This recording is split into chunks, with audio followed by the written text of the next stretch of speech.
हाँ, सच में अब कष्ट दूर होने वाली है। अब मनीष जल्द से जल्द बाहर आने वाले हैं। अब कॉन्फिडेंस से मैं बोल रहा हूँ कि हाँ, जल्द से जल्द मनीष कश्यप बाहर का ही नागरिक तो रहा है कि ठंड बहुत मगर बढ़ने वाली है, लेकिन मौसम में गर्माहट आने वाली है। देखिए हाँ, सच में अब कष्ट दूर होने वाली है।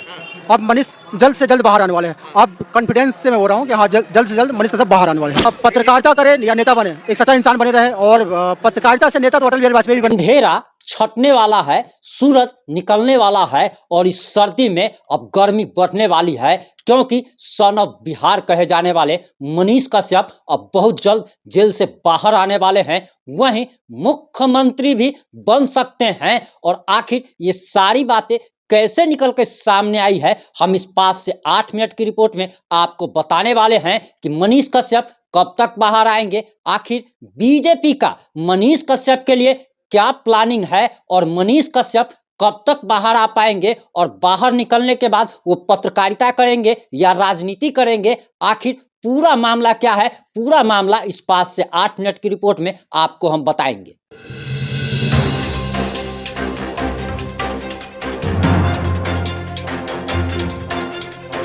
नमस्कार, मैं प्रिंस कुमार सिंह और आप देख रहे हैं पॉजिटिव इंडिया। अगर अभी तक आपने चैनल को सब्सक्राइब नहीं किया है तो खबरों से अपडेट रहने के लिए कृपया चैनल को सब्सक्राइब कर लीजिए, और जो लोग ऑलरेडी कर चुके हैं उन तमाम लोग को सही हृदय धन्यवाद। अब वापस आते हैं अपनी खबर पर।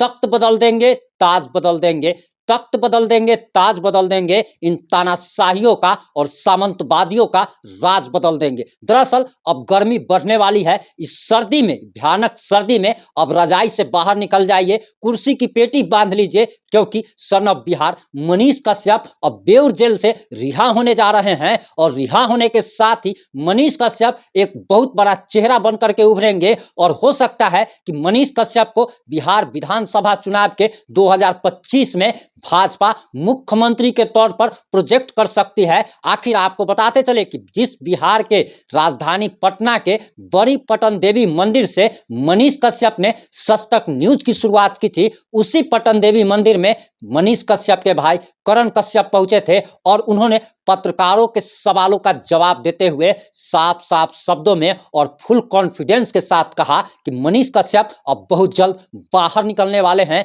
उन्होंने साफ साफ ये भी बात कह दी कि मनीष कश्यप राजनीति करेंगे। उन्होंने ये भी कहा कि मनीष कश्यप जो अपने नाम के आगे सन ऑफ बिहार लिखता था, अब वह सन ऑफ भारत लिखेगा, क्योंकि भारत भर के सारे लोगों का, करोड़ों लोगों का प्यार मनीष कश्यप को मिल रहा है। वहीं उन्होंने ये भी कहा कि मनीष कश्यप अब इतना ज्यादा पॉपुलर हो चुका है और उसे पॉपुलर कराने में सबसे ज्यादा हाथ और योगदान विरोधियों का है। उन्होंने ये भी बात का खुलासा किया कि मनीष कश्यप को जेल भेजकर विरोधी चाहते थे कि मनीष कश्यप को दबा देंगे, उसके आत्मसम्मान को, आत्मबल को तोड़ देंगे, लेकिन वे तोड़ नहीं पाए। उन्होंने नेशनल मंडेला का उदाहरण दिया और नेल्सन मंडेला का उदाहरण देते हुए उन्होंने ये भी कहा कि 28 साल जो व्यक्ति जेल में रहा और जेल से निकलने के बाद वो सीधे राष्ट्रपति बना, यानी कि वह मनीष कश्यप के बारे में इशारा कर रहे थे कि मनीष कश्यप जेल से निकलने के बाद बिहार का मुख्यमंत्री बनेगा, बिहारियों के दर्द को समझने वाला अब बिहार के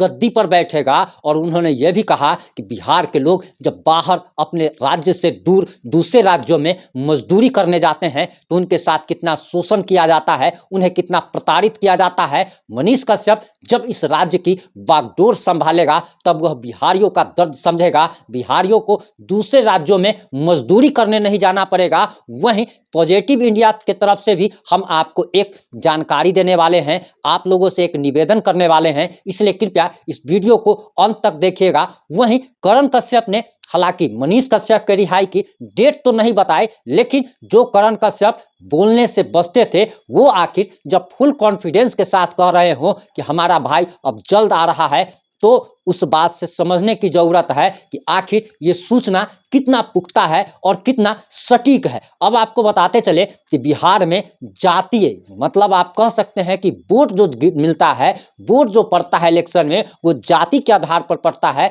लेकिन मनीष कश्यप ने इस नैरेटिव को बदलने की कोशिश की। मनीष कश्यप ने हर एक वीडियो में कहा कि लोग जाति पाति के नाम पे वोट ना करें बल्कि विकास के नाम पे वोट करें। और यही बात आपको शुरू से ही पॉजिटिव इंडिया भी कह रहा है कि दरअसल जब वोट देने जाइए तो उस समय आप उस कैंडिडेट को, उस उम्मीदवार को जिताइए जो आपके क्षेत्र के विकास के लिए काम कर सकता हो, जो आपके क्षेत्र में रोजगार पैदा कर सकता हो, जो शिक्षा व्यवस्था और स्वास्थ्य व्यवस्था में सुधार ला सकता हो, ताकि कोई गरीब इलाज के अभाव में ना मरे, कोई गरीब शिक्षा के पैसे के अभाव में शिक्षा ग्रहण करने से ना चूक जाए। वहीं आपको बताते चले कि जब आपको वोट जब देना हो तो उस समय जाति मत देखिए, जाति तब देखिए जब आपको बहनोई चुनना हो, जब जाति तब देखिए जब आपको दामाद चुनना हो। उस समय अगर आप जाति देखते हैं तो आप सही जगह पर हैं, लेकिन अगर आप वोट देते समय अगर जाति देखते हैं तो आप गलत कर रहे हैं और आप अपने साथ साथ अपने आने वाली पीढ़ी का भी भविष्य बर्बाद कर रहे हैं।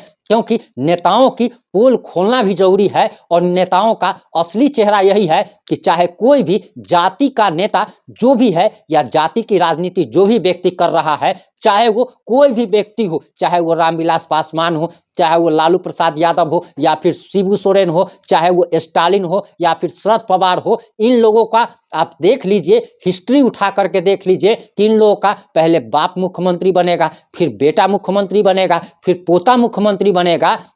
जबकि लालू प्रसाद यादव कहते हैं कि हम यादवों की राजनीति करते हैं, शिबू सोरेन कहते थे कि हम आदिवासियों की राजनीति करते हैं, लेकिन उन्होंने कहां आदिवासी को मुख्यमंत्री बनाया, उन्होंने अपने बेटे हेमंत सोरेन को बनाया। उसी तरीके से आप करुणानिधि को तमिलनाडु में देख लीजिए कि करुणानिधि के बाद एमके स्टालिन आया और एमके स्टालिन के बाद उसका बेटा आ चुका है। वहीं शरद पवार को देख लीजिए कि शरद पवार के बाद उनकी राजनीतिक विरासत को सुप्रिया सुले संभालेंगी। वहीं ममता बनर्जी का हाल देख लीजिए कि ममता बनर्जी के बाद उनके भतीजे गद्दी को संभालेंगे। वहीं मुलायम सिंह यादव के बाद अखिलेश यादव, यानी कि इनको नहीं लगता है कि इनकी जाति में इनसे ज्यादा शिक्षित समझदार कोई नेता हो सकता है। इसीलिए पॉजिटिव इंडिया आप लोगों से निवेदन करता है कि वोट उसी को दीजिएगा जो रोजगार की बात करता हो, जो जात की बात करता हो। उसको इतना झाड़ू मारिएगा, इतना जूता मारिएगा कि वो कभी शर्म के मारे आपसे वोट मांगने तक नहीं आए। वहीं आपको जानकारी देते चले कि दरअसल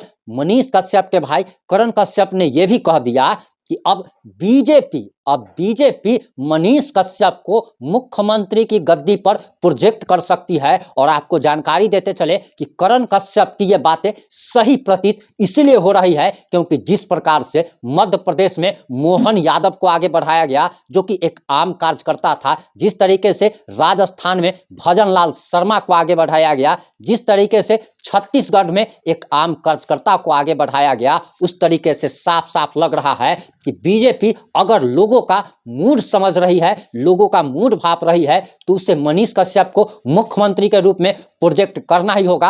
अगर बिहार में अगर उसे अपना मुख्यमंत्री बनाना है तो उसे मनीष कश्यप को प्रोजेक्ट करना बहुत ही ज्यादा जरूरी है, क्योंकि मनीष कश्यप के साथ करोड़ों लोग जुड़े हुए हैं, करोड़ों लोगों की इमोशंस जुड़ी हुई है। और आपको बताते चले कि अगर बीजेपी मनीष कश्यप को मुख्यमंत्री के तौर पर अगर प्रोजेक्ट करती है तो बीजेपी भारी बहुमत के साथ राज्य में अपना पहला मुख्यमंत्री बना सकती है। इन सारे मुद्दों पर आपकी क्या राय है, आपकी क्या प्रतिक्रिया है? अपनी प्रतिक्रिया देना ना भूले। जुड़े रहे हमारे साथ। जय हिंद, जय भारत।